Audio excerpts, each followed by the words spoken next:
Programme timeline से गॾु आऊं आहियां असद मुमताज़। नाज़रीन, मुल्की तारीख़ में पहिरियों भेरो क़ौमी सलामती पॉलिसी जारी कई वई आहे। क़ौमी सलामती पॉलिसी जे टिनि बुनियादी क़िस्मनि ते मुश्तमिल आहे। उहो आहे मुआशी, अस्करी ऐं इंसानी तहफ़ुज़। क़ौमी पॉलिसी में ॿुधायो वियो आहे त भारत सां अमुन ऐं कश्मीर मसइला कश्मीर बुनियादी नुक़्तो हूंदो। उन सां गॾोगॾु इहो पिणु चयो वियो आहे त अमरीका सां इंटेलिजेंस ऐं सिक्योरिटी मामलनि ते सहकार कयो वेंदो। अफ़गानिस्तान खे पुरअमन ॾिसणु चाहिनि था पिया ऐं ईरान सां जेको आहे पेट्रोलिंग जा मामला आहिनि उहे बहितर करणु ऐं उन सां सहकार करणु ऐं उन सां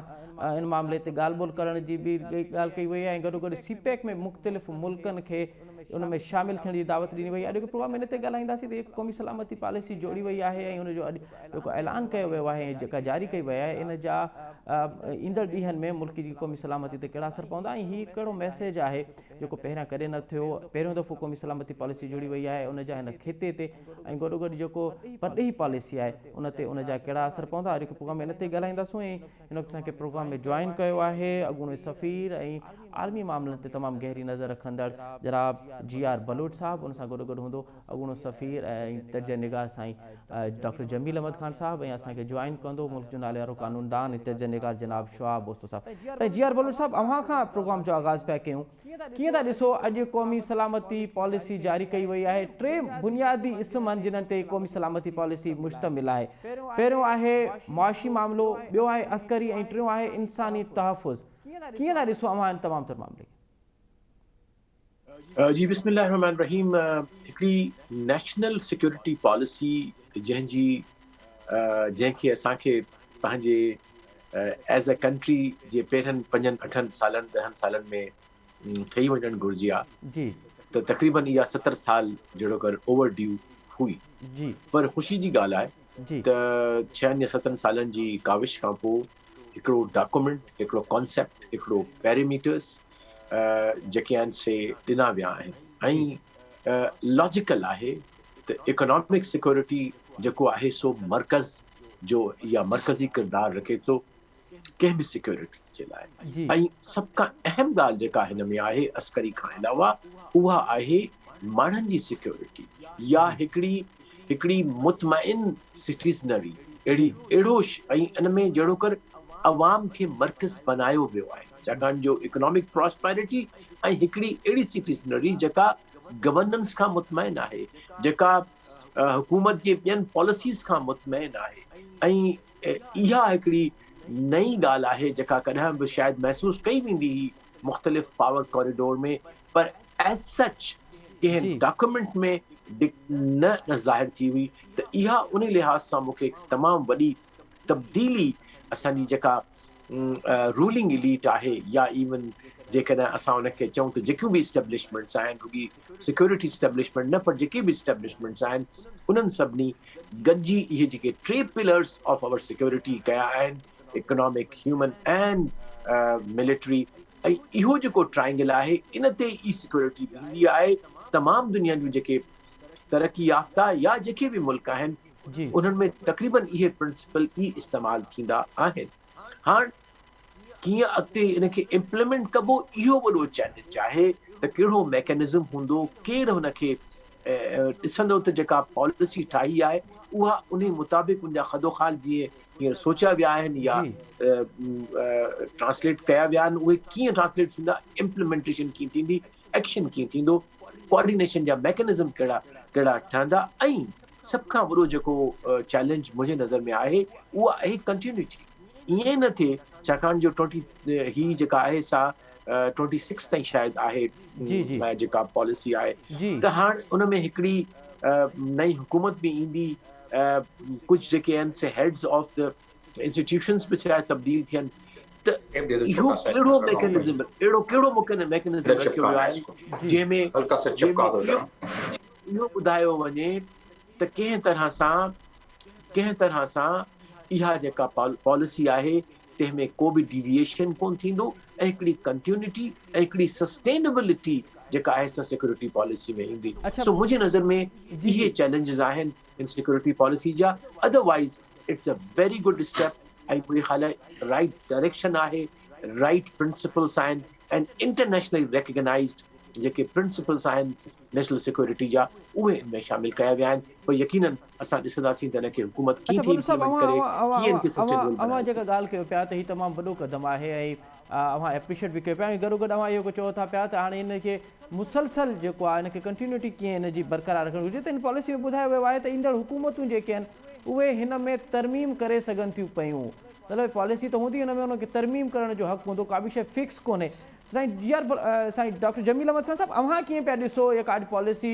जारी कई वई आहे जंहिंमें ॿुधायो वियो आहे त मसइला कश्मीर जेको आहे उहो बुनियादी नुक़्तो हूंदो ऐं गॾोगॾु हिंदुस्तान सां अमन जी ॻाल्हि कई वई आहे अमन जो इज़हार कयो वियो आहे त हिंदुस्तान सां अमन चाहियूं था पर मसइला कश्मीर जेको आहे उहो बि बुनियादी नुक़्तो हूंदो न ठीकु आहे उहो अमन जी ख़्वाहिश त उन्हनि कई आहे पर इन पॉलिसी में उन्हनि हिंदुवाता खे हिकिड़ो की थ्रेट यानी कि हिकिड़ो मुख्य थ्रेट जेको आहे उहो इन पॉलिसी में उन्हनि इनखे लिखियो आहे यानी कि कश्मीर जो मसइलो इहो हिकिड़ो तमामु अहम ऐं जेको आहे इन में टॉप जेके असांजा मसइला आहिनि उन में लिखियो आहे उन्हनि पर इहो एज़ अ पॉलिसी छो जो पॉलिसी हिकिड़े साल ॿिनि साल लाइ त नाहे पॉलिसी हमेशह लाइ हूंदी आहे उन में इवोल्यूशनरी प्रोसेस जे तहत जीअं जीअं असांजे एनवायरमेंट सिक्योरिटी एनवायरमेंट असांजे रीजन में या दुनिया में चेंज थींदी आहे तीअं तीअं दुनिया में मुल्कनि खे इहो मुल्क ऑटोमेटिकली उन में तरमीमूं या उन में इज़ाफ़ो वधारो आणींदा आहिनि या उनखे घटाईंदा आहिनि त उन लिहाज़ सां अॻिते वञी त शायदि उहो मुमकिन आहे त असां पंहिंजा तालुकात सही करे सघूं इंडिया सां पर इन सिक्योरिटी पॉलिसी में जेके पॉलिसी ॾिनल आहे जेके पॉइंट्स ॾिनल आहिनि उन पॉइंट्स मूजिबि ऐं जेके असां इन खां पहिरियां पंहिंजे प्राइम मिनिस्टर खे ॿुधंदा आया आहियूं उन मूजिबि नथो लॻे त इन मोदी जी हुकूमत जे दौरान का अहिड़ी इंडिया सां को पीस प्रोसेस जो सिलसिलो शुरू थींदो पर इन में ॿियूं ॻाल्हियूं जेके आहिनि दुनिया पहिरीं ॻाल्हि त इहा आहे त पहिरें दफ़े पाकिस्तान में जेका पॉलिसी आई आहे इहा पॉलिसी हुअणु तमामु ज़रूरी हो दुनिया में सभिनीनि में मोस्ट कंट्रीज़ में पॉलिसी जेका आहे सिक्योरिटी पॉलिसी हूंदी आहे त इन करे इहो पॉलिसी ज़रूरी हुई बाक़ी हाणे इन में इन पॉलिसी जेको सभिनीनि की अहमियत वारी ॻाल्हि इहा आहे त सभिनीनि स्टेक होल्डर्स खे सभिनीनि इदारनि खे सभिनीनि सिविल इदारनि खे सभिनीनि मिनिस्ट्रीज़ खे इन में जेके बि मुतालिका मिनिस्ट्रियूं उन्हनि खे शामिलु कयो वियो आहे त हिकिड़ी को क़िस्म जी पॉलिसी इहा ठही सघे ऐं उन में फोकस कयो आहे ज़ाहिर आहे इकनॉमिक डिप्लोमेसी ते ख़ैर उहो त शुरू थी वियो असांजे वक़्त में शुरू थी वियो पर अञा ताईं उहो टेक ऑफ न थियो आहे इकनॉमिक डिप्लोमेसी वारो मामिलो ऐं उन जा ॿिया सबब आहिनि छो जो असांजो स्ट्रक्चर जंहिं बेसिस ते जंहिं फाउंडेशन ते ठहियलु आहे उन फॉरेन मिनिस्ट्री जे स्ट्रक्चर में इकनॉमिक डिप्लोमेसी जो एलिमेंट पहिरियां तो हुयो न हाणे काफ़ी हद ताईं जेके इन में कोशिश कई थी वञे पर स्ट्रक्चर छो जो उहो ई आहे माइंड सेट उहो ई आहे इन करे उनजो को फ़ाइदो को खड़केल उनजो नथो निकिरे उनजी का रिज़ल्ट नथा असांखे मिलनि ऐं उहो असांजे साम्हूं आहिनि माशी फिगर असांजी जेका आहे सभिनीनि जे साम्हूं आहे त असां किथे बीठा आहियूं 127 बिलियन जो असां एक्सटर्नल डेट ऐं सभु मिलाए असांजा जेके 300 बिलियन ताईं असां पहुची विया आहियूं इंटरनल एक्सटर्नल डेट मिलाए हू त असांजे साम्हूं आहिनि ऐं हाणे ॿी ॻाल्हि त ओस्तो साहब आहिनि उहे वधीक न रोशनी विझी था सघनि त ह्यूमन सिक्योरिटी हिकिड़े लिहाज़ सां जे ॾिठो वञे त हू असांजे कॉन्स्टिट्यूशन में ॾिनल आहे आर्टिकल 38 बि आहे ऐं उन में फंडामेंटल राइट्स जा ॿिया आर्टिकल्स बि मौजूदु आहिनि उहे सभु इन में इन्हनि हिकिड़े इन में पेपर में काफ़ी इहो करे छॾियो आहे हिन में शामिलु करे छॾियो आहे त इन करे मां सम्झां थो त हिकिड़ी सुठी इहा ॻाल्हि आहे 5th जनरेशन वार पहिरें दफ़े असां ऑफिशियली पंहिंजे कंहिं पॉलिसीअ में इन जो ज़िक्र माना हाइब्रिड वार जो ज़िक्र पहिरीं दफ़ा असां इहो ॿुधियो आहे ऐं असां जेकी ज़रूरत बि हुई जंहिं ॻाल्हि जी ऐं ह्यूमन सिक्योरिटी जे बारे में उहो बि जेको आहे जंहिं ॻाल्हि जी ज़रूरत हुई त उन लिहाज़ सां हिकिड़ो इहो मरबूत त आहे पर इहे पॉइंट्स आहिनि इन खे इम्प्लीमेंटेशन किथे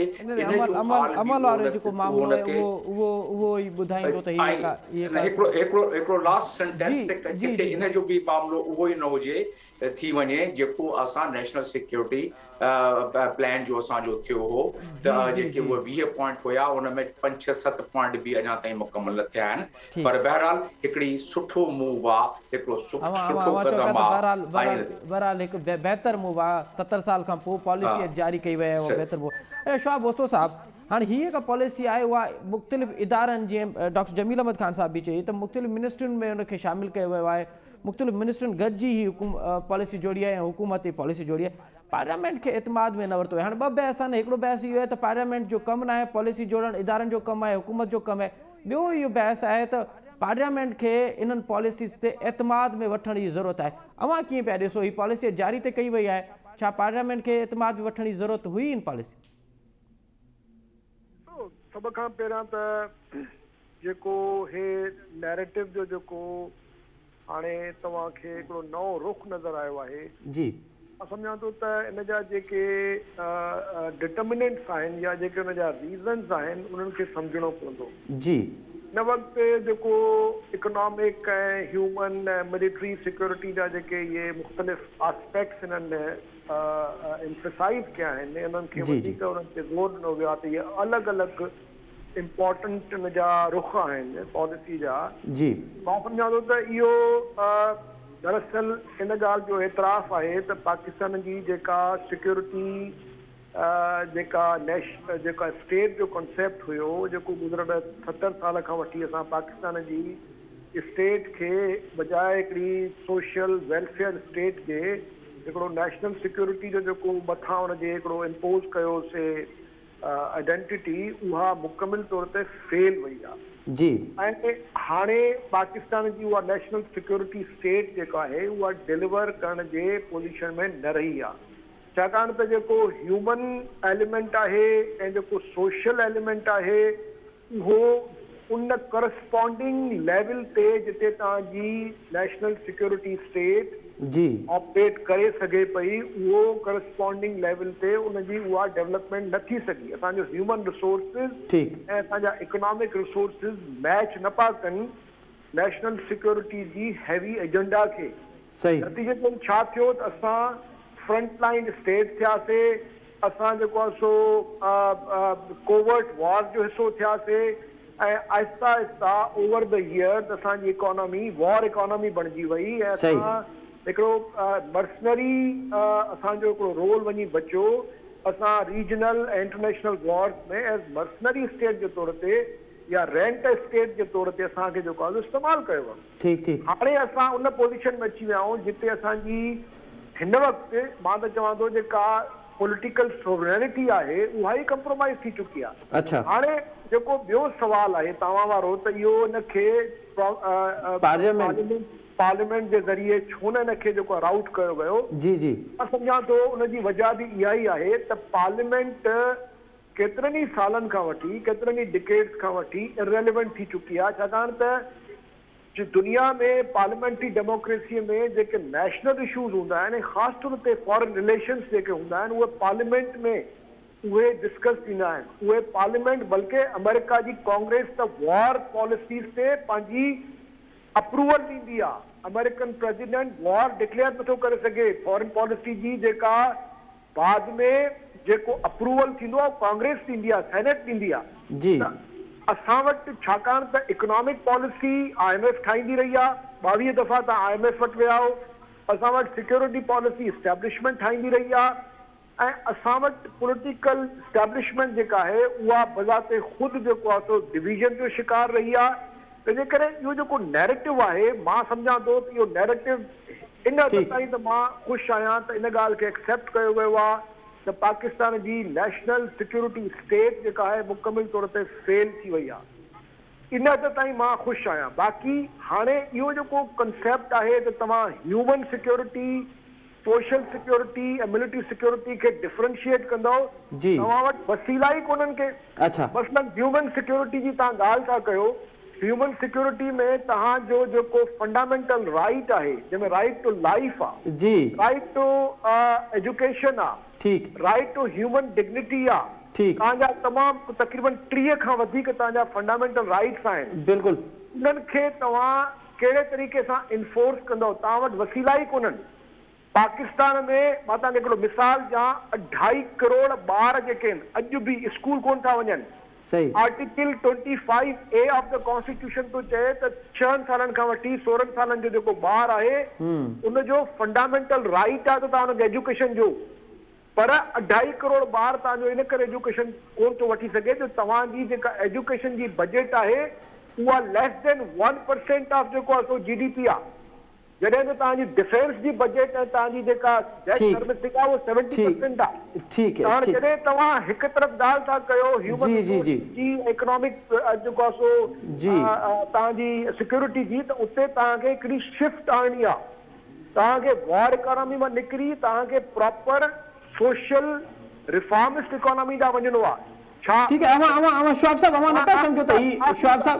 करे वञा। जी शुआब साहब, इहो कंसेंसस चाहियो कंसेंसस एस्टेब्लिशमेंट जे ऐं सिविल जेका लीडरशिप आहे हुन में पैदा थियो आहे त तव्हां ड्रास्टिकली डिफेंस एक्सपेंडिचर ख़तम करे घटि करे प्रोडक्टिव जेको साइड ते सोशल साइड ते उहो शिफ्ट कंदो। ठीक है, ठीक करे उहो नथो थिए शिफ्ट त पोइ इहा नेशनल सिक्योरिटी स्टेट ईअं ई रहंदी, छाकाणि त सोशल तव्हांजी ऐं इकोनॉमिक्स जेको तव्हांजो एजेंडा आहे उहो डिपेंड थो करे रिसोर्सिस ते। ठीक है, असां वटि क्रंच आहे, तंहिंजे करे इहो नैरेटिव त बिल्कुलु मां मञा थो पैदा थियो आहे, पर इनखे ट्रांसफॉर्म करण लाइ, इनखे इम्प्लीमेंट करण लाइ जेके तव्हां वटि फंडामेंटल स्ट्रक्चरल चेंजिस करणा उहो कंसेंसस कोन्हे। ठीक है, ठीक है। जी अवां चओ पिया त फंडामेंटल जेके ज़रूरत आहिनि उहे बुनियादी तौर ते हुजणु घुरिजे। अच्छा साईं GR बलोच साहब, हाणे अॼु का पॉलिसी जारी कई वई, हिन में अमेरिका जे हवाले सां बि चयो वियो आहे त अमेरिका सां सिक्योरिटी ऐं इंटेलिजेंस जे मामलनि ते सहकार कयो हूंदो। असां ॾिसूं था पिया त जॾहिं खां ही हुकूमत आई आहे या वरी होॾां बाइडन आयो आहे त फ़ोन कॉल वारो मामिलो अञा ताईं उते बीठल आहे, अञा ताईं होॾां फ़ोन न पई अचे, हितां वारा मामला त पंहिंजी जाइ ते। अवां नथा सम्झो त इन हवाले सां ही जेको मैसेज वियो आहे, जेको मैसेज कन्वे कयो आहे त इंटेलिजेंस सहकार करण जी बि ज़ाहिर कई वई आहे ऐं सिक्योरिटी मामलनि ते ॻाल्हि ॿोल बि ज़ाहिर कई वई आहे। अवां सम्झो पिया त इन सां अमेरिका ऐं पाकिस्तान जा तालुकात बहितर थींदा?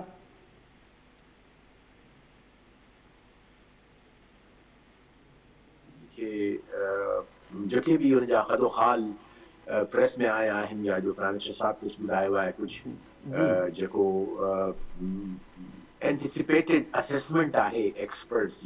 जी, त उन में मुंहिंजे ख़्याल आहे हिकु ॿ शयूं काफ़ी उमेद अफ़ज़ा आहिनि। अच्छा, हिकिड़ी उमेद अफ़ज़ा, मां थोरो पॉजिटिविस्ट आहियां, इन करे मां पॉजिटिवली रीड कोशिश कयां थो पॉजिटिवली रीड कयां till the time it is proven otherwise। जी हिकु त पॉजिटिव हूं तव्हांखे जी ॿुधाए त human security for the first time असांखे कंहिं नेशनल सिक्योरिटी डॉक्यूमेंट जो हिसो ठही आहे। उन खां पोइ जेका ॿी इम्पोर्टेंट ऐं पॉजिटिव ॻाल्हि इहा आहे त ईअं लॻे थो त असां हाणे कंहिं ब्लॉक जो, कंहिं बि टग ऑफ वार जो, सुपर पावर जो हिसो न बणंदासीं। अच्छा, ऐं असां हिकिड़ी इक्वी डिस्टेंस या हिकिड़ो इक्वल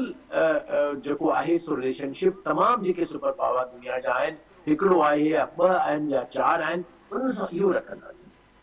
ऐं अमेरिका भी उन में शामिल आहे, चाइना भी उन में शामिल आहे, रशिया भी उन में शामिल आहे, यूरोपियन यूनियन भी उन में शामिल आहे। एंड आई थिंक पाकिस्तान जहिड़ी कंट्री जेका वॾी कंट्री आहे इंडीड, लेकिन छाकाणि जो असांजी इकोनॉमी कहिड़े बि रीज़न जे करे, there were many reasons why असांजी economy is where it is, असांजा जे कंटेम्पररी या असांजी साइज़ जूं कंट्रीज़ असां खां काफ़ी अॻिते निकिरी वियूं आहिनि। त मुंहिंजी ख़्याल आहे इहो हिकिड़ी रियलिस्टिक ॻाल्हि आहे त हिन इकोनॉमी सां, हिन ह्यूमन रिसोर्स सां जेको हींअर असांजो आहे, जंहिंमें हार्डली असांजो जेको आहे सो 60-70% लिटरेट माण्हू आहिनि, ऐं जीअं ॿुधायो वियो त 2.5 करोड़ ॿार असांजा ॿाहिरि आहिनि स्कूलनि खां, ऐं इकोनॉमिक जेका कंडीशन आहे असांजे तव्हांजे साम्हूं आहे, उन में असां ब्लॉक्स जो हिसो नथा बणी सघूं, असां कन्फ्रंटेशन जो हिसो नथा बणी सघूं, असां जेकॾहिं का अहिड़ी ईंदड़ कोल्ड वॉर या हॉट वॉर थिए थी उन जो हिसो नथा बणिजी सघूं। त आई थिंक इट्स अगेन हिकिड़ी ख़ुशाइंद ॻाल्हि आहे त हिकिड़ी तमामु सुठी का थिंकिंग जेका आहे कम अज़ कम एटलीस्ट पेपर ते, एटलीस्ट कंसेप्चुअली जेका आहे सा या डायरेक्टिव जेको नेशनल ज़ाहिर पियो थिए उहो जेको आहे सो पॉज़िटिव आहे। हा, इहो ज़रूर थोरो आहे त वक़्तु लॻंदो तव्हांखे to shift from a security state to a welfare state. It cannot happen त हाणे चकर अनाउंस थी वियो आहे so tomorrow will find another like kind of a Pakistan जिते जेको आहे तव्हांजो citizen is at the top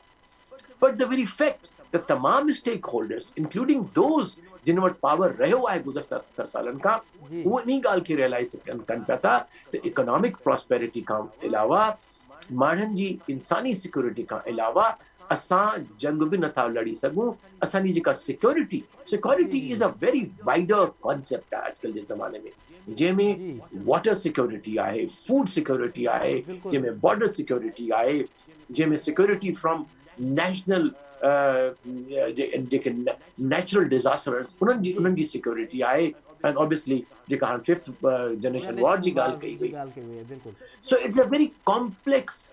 जेको शेप थियो पियो जेका सिक्योरिटी जो कॉन्सेप्ट आहे प्रिटी कॉम्प्लेक्स ऐं हिकिड़ो मल्टी फेसेटेड आहे I think it's a good idea त कम से कम असांजा जेके मुख़्तलिफ़ इदारा आहिनि जेके पंहिंजे तौर ते कमु कंदा हुआ उन्हनि खे कंहिं तरीक़े सां हिकिड़े कंहिं मेन धारे में आणे गॾिजी को कोऑर्डिनेशन जो मैकेनिज़म ठहंदो उम्मीद ठहणु घुरिजे ऐं मुंहिंजे ख़्याल आहे इन ही पहिरियों स्टेप आहे त हिकिड़ो कॉन्सेप्ट ठहियो नेशनल सिक्योरिटी पॉलिसी जो हाणे नेक्स्ट जेको इन्हनि जो हूंदो उहे इम्प्लीमेंटिंग मैकेनिज़म्स स्ट्रक्चर्स जेके इन्हनि सभिनी एक्टर्स जा सभिनी इंस्टीट्यूशन जा जेके इनिशिएटिव्स आहिनि या पॉलिसीज़ आहिनि या जेके प्लान्स आहिनि उन्हनि खे कोऑर्डिनेट करे बट आई थिंक इट्स हिकिड़ी ख़ुशहाल ॻाल्हि आहे हिकु सुठी ॻाल्हि आहे ऐं हिकिड़ो सुठो मैसेज मिले थो ॾाढा पूरी उम्मीद आहियो ऑप्टिमिस्टिक आहियो ॾाढा पूरी उम्मीद आहियो त हिन सां बहितरी ॾांहुं असां वधूं था पिया ऐं कम से कम 70 साल खां पोइ पॉलिसी जुड़ी ऐं उहो पॉलिसी जुड़ी ऐं उहा अनाउंस बि कई वई आहे साईं जमील अहमद ख़ान साहब मां अव्हां वटि ईंदुसि ऐं अव्हां खां मालूम कंदुसि त अमेरिका जे हवाले सां पॉलिसी में चयो वियो आहे त हुन सां सहकार वधाइबो हुन सां तालुकात ते केतिरी बहितरी ईंदी ऐं ॿी हिकु ॻाल्हि साईं GR बलोच साहिबु चयो पियो त असां हाणे कंहिं बि ब्लॉक जो हिसो न थींदासीं इहो असां तफ़सीली मालूम कंदासीं पर हिते वक़्तु थियो आहे नंढी साई जो साई था वठूं ऐं असां सां गॾु रहिजो हिते वठूं था नंढी साई ऐं साई खां पोइ वरी प्रोग्राम में ॿीहर हाज़िर थींदासीं नज़री प्रोग्राम हिकु दफ़ो ॿीहर खे भलीकार वक़्फ़े खां अॻु में असां ॻाल्हाए रहियासीं क़ौमी सलामती पॉलिसी अॼु जारी कई वई आहे मुल्की तारीख़ में पहिरियों भेरो इहो थियो आहे त क़ौमी सलामती पॉलिसी जारी कई वियो आहे हिकु 3 बुनियादी इस्मनि ते आहे पहिरियों हुनजो इस्म आहे त मुआशी तौर ते मुल्क खे सगारो कयो वेंदो अस्करी तौर ते मुल्क खे सगारो कयो वेंदो ऐं टियों इंसानी तहफ़ुज़ जेको आहे उहो बुनियादी नुक़्ता आहिनि जिन्हनि ते ही मुआशी पॉलिसी जुड़ी वई आहे असां वक़्फ़े खां अॻु में ॻाल्हाए रहियासीं पाकिस्तान ऐं अमेरिका जे हवाले सां हिकु तालुकात आहे ऐं डॉक्टर साईं GR बलोच साहिबु ॾाढो ऑप्टिमिस्टिक आहे हुन चवणु आहे त हीअ जेको पॉलिसी जुड़ी आहे इन सां हिकु शुरूआति आहे नए क़दम जी त साईं जमील अहमद ख़ान साहिबु हाणे जेका GR बलोच साहिबु ॻाल्हि पियो करे त हाणे पाकिस्तान फ़ैसिलो कयो आहे त कंहिं बि ताक़तवर ब्लॉक जो हिते हिसो न थींदो ऐं ॿियो हीअ का पॉलिसी आहे अव्हां छा था सम्झो त हीअ पॉलिसी छा उनजो पहिरियों क़दम आहे त हाणे पाकिस्तान अलॻि हूंदो या पंहिंजी उनजी वाज़े पंहिंजी उनजी सिमत हूंदी पंहिंजो उनजो क़दम हूंदो पंहिंजी उनजी मंज़िल हूंदी कंहिं ॿिए जे क़दमनि ते पाकिस्तान हाणे न हलंदो मां सम्झां थो पियो त असांजे हिमत कयूं असां पंहिंजे मुल्क जे तरक़ीअ लाइ कुझु कमु कयूं असां सॼी क़ौम सॼो मुल्क त असां उन स्टेज ते पहुची था सघूं पर हाणे जेका असां इन हालत में जंहिं हालत में अॼु असां आहियूं जीअं मां तव्हांखे ॿुधायां पियो असांजा इंटरनल एक्सटर्नल डेट जेके असांजा आहिनि ऐं असां केतिरो व्याज उन ते ॾियूं था पिया हीअ तव्हांजे प्रोग्राम जो हिसो न आहे न त जीअं अंग अखर जे ॾियूं त उन अंग अखर जे हिसाब सां ते अॼोके ॾींहुं ऐं इन वक़्त में इहा पॉलिसी कागज़नि में तमामु बहितरीनु पॉलिसी आहे उहो मां बि मञा थो पियो ऐं कायदे आज़म बि जेॾी महिल उन जे पंहिंजे वर्ड्स में ईअं हो त असां सॼी दुनिया में बराबरी जी बुनियाद ते असां पंहिंजी फॉरेन पॉलिसी खे हमेशह रखंदासूं ऐं क़ाइमु रखंदासूं पर अॻिते वञी वक़्तु असांखे इहो ॿुधायो त असां केॾी महिल हिकिड़े ब्लॉक में छिकिजी वियासीं केॾी महिल ॿिए ब्लॉक में धिकिजी वियासीं केॾी महिल असां ॿियनि जो जेको मसइलो पंहिंजे झोल में विधोसीं पर हू त जेकी असांजी हिस्ट्री ॿुधाए थी पई इन जो मतिलबु इहो न आहे त असां पंहिंजो विजन न ठाहियूं इन जो मतिलबु इहो न आहे त असां पंहिंजी पॉलिसी न ठाहियूं इन जो मतिलबु इहो न आहे त असां बिना कंहिं पॉलिसी जे जेके वेठा हुजूं त पॉलिसी सुठी ॻाल्हि आहे हिकिड़ी ठही वई ऐं आस्ते आस्ते जे को मर्दे मोमिन ईंदो अॻिते वञी या क़ौम इन ते महिनत कंदी त असांजी दुआ बि इहा आहे असांजी ख़्वाहिश बि इहा आहे त इहो विजन जेको आहे कामयाबु थिए हाणे अचूं था पिया इन जी इम्प्लीमेंटेशन लाइ तव्हांखे पैसा ॾोकड़ खपनि। फ़िलहाल तव्हां वटि पैसो नाहे त तव्हां पघार ॾेई सघो पंहिंजे माण्हुनि खे, तव्हां उधर था खणो, तव्हां लोन था खणो, लोन ते तव्हां उन लोन खे लाहिण लाइ तव्हां ॿियो कर्ज़ था खणो, उन कर्ज़ खे लाहिण लाइ तव्हां टियों कर्ज़ था खणो, त उन सूरत में तव्हांजा जेके पॉइंट्स आहिनि इन में तव्हांखे trillions and trillions of the rupees जी ज़रूरत पवंदी। उहे पैसा इन मुल्क में उहो आहे असां वटि, उहे ज़रिया बि असां वटि आहिनि, ओड़ी अफ़रादी क़ुवत बि असां वटि आहिनि, उहे टैलेंट बि असां वटि आहिनि। हाणे बस फ़क़ति असांखे ज़रूरत आहे कि मर्द मोमिन ऐं लीडरनि जी ज़रूरत आहे। अहिड़ा लीडर असांखे हथ अची वञनि जेको कंहिं पटरी ते हिन क़ौम खे चाढ़े छॾनि। जे पटरी ते इहा क़ौम न चढ़ंदी त पोइ इहो जेको कागज़ ई रहंदो, पोइ इन में को इम्प्लीमेंटेशन जो असां वटि को ॾिसो 19th सेंचुरी जे जेके तव्हां वटि टूल्स आहिनि। हाणे अचूं था पिया हिन जे इम्प्लीमेंटेशन जे आख़िरी पॉइंट ते, इम्प्लीमेंटेशन असां इन मशीनरी सां ऐं इन जेको असां वटि आहे, असां वटि जेके स्ट्रक्चर आहे इन सां असां इम्प्लीमेंटेशन करे था सघूं। मां सम्झां थो पियो त असां पंहिंजे इंस्टीट्यूशन्स खे बि रीस्ट्रक्चरिंग असांखे करणी पवंदी। इन जे करे त असां वी can not beat the challenges of 21st century with the tools and institutions of 19th century। असां हाणे बि असां फाइलनि ते तव्हां ऑफिस में वञो त जीअं अगठ ॿधंदा आहिनि, उन अगठ ॿधंदा आहिनि फाइलनि ते। दुनिया में मां खोड़ सारनि मुल्कनि में उते जॉब कई आहे, मां उते इहे सभु फाइलनि ते अगठ ॿधण वारो हिकु मिसाल सिस्टम ख़तम थी वियो आहे। पर असां वटि असां अञा 20 सदी में असां 20 सदी वारो जेको असां मैनुअल सिस्टम आहे उन ते ब्लॉक हिकिड़ो पॉइंट रहियो। प्लीज़ असांजी त ख़्वाहिश बिल्कुलु इहा आहे त असां कंहिं ब्लॉक में न वञूं, असां बराबरी जी बुनियाद ते सभिनीनि सां हिकजोड़ो जेको आहे तालुकात असां रखूं। जे अहिड़ी ॻाल्हि आहे त पोइ असां हिसो छो आहियूं स्ट्रिंग ऑफ पर्ल जो हिसो छो आहियूं? सही ॻाल्हि आहे। गवादर जेको श्रीलंका, बांग्लादेश, म्यांमार, इहे सभु असां इन ब्लॉक जा हिसा छो थी पियासीं। असां ॿी साइड जेका स्ट्रिंग ऑफ अलायंस जो हिसो जेके आहे इंडिया, फिलीपीन, ऑस्ट्रेलिया ऐं इहे मुल्क जापान, इहे छो उन साइड जा हिसा थी विया? असां SCO जा हिसा थी पिया। पर इहा ॻाल्हि हक़ीक़त आहे ते असांखे बैलेंस हथुल्व सां कोशिश करणु खपे ते बैलेंस करे हलूं, छो जे दुनिया में बिल्कुलु सही पिया चओ त असांखे बैलेंस करे हलणो पवंदो, छाकाणि दुनिया हाणे तब्दील थी चुकी आहे। दुनिया उहा फर्स्ट वर्ल्ड ऐं सेकेंड वर्ल्ड खां पोइ वारी दुनिया न आहे रही। हीअ हाणे दुनिया 21वीं सदी वारी दुनिया आहे, तब्दील दुनिया। अच्छा साईं शवाब ओसो साहिबु, हाणे जेका अॼु पॉलिसी जारी कई वई आहे उन में इंतिहा पसंदी जो बि ज़िक्र कयो वियो आहे ऐं ॿुधायो वियो आहे त चयो वियो आहे त मज़हबी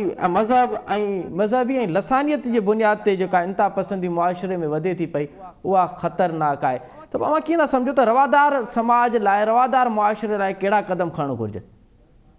ॾिसो, सभ खां पहिरियों त तव्हां जॾहिं इहो चओ था त पाकिस्तान में लसानी बुनियादनि ते या मज़हबी बुनियादनि ते जेको एक्सट्रीमिज़म जेके उठनि था उहो ख़तरो आहे जी, त इन जो मतिलबु छा आहे? इन जो मतिलबु इहो आहे त जेको पाकिस्तान में जेको फेडरल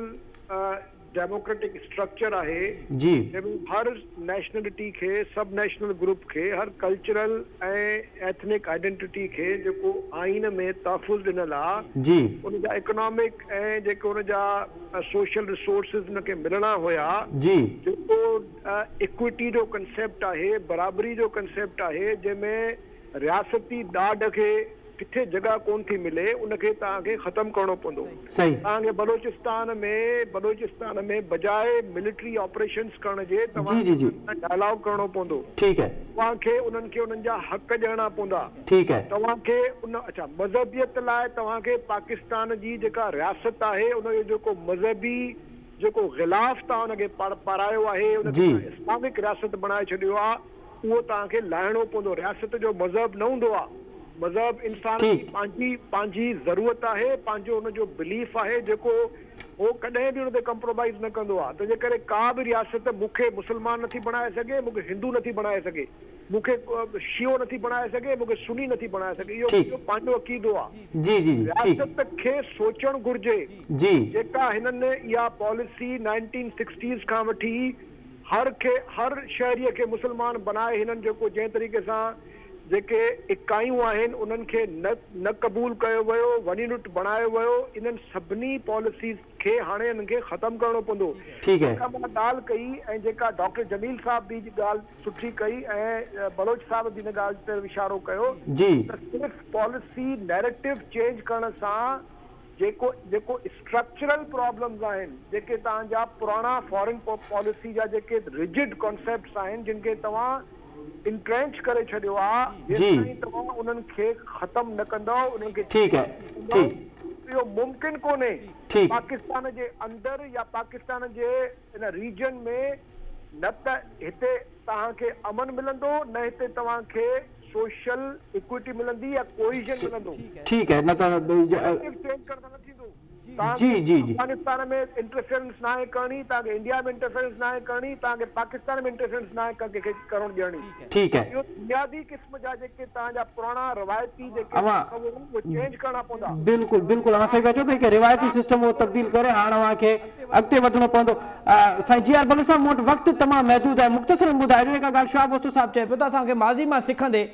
हाणे छा करणु घुरिजे, माज़ी मां असां सबक़ सिखंदे हाणे अहिड़ा कहिड़ा क़दम खणणु घुरिजनि जो असां अॻिते वधी सघूं। मुख़्तसर आहिनि सर प्लीज़, मूं वटि वक़्तु तमामु महदूद आहे सर।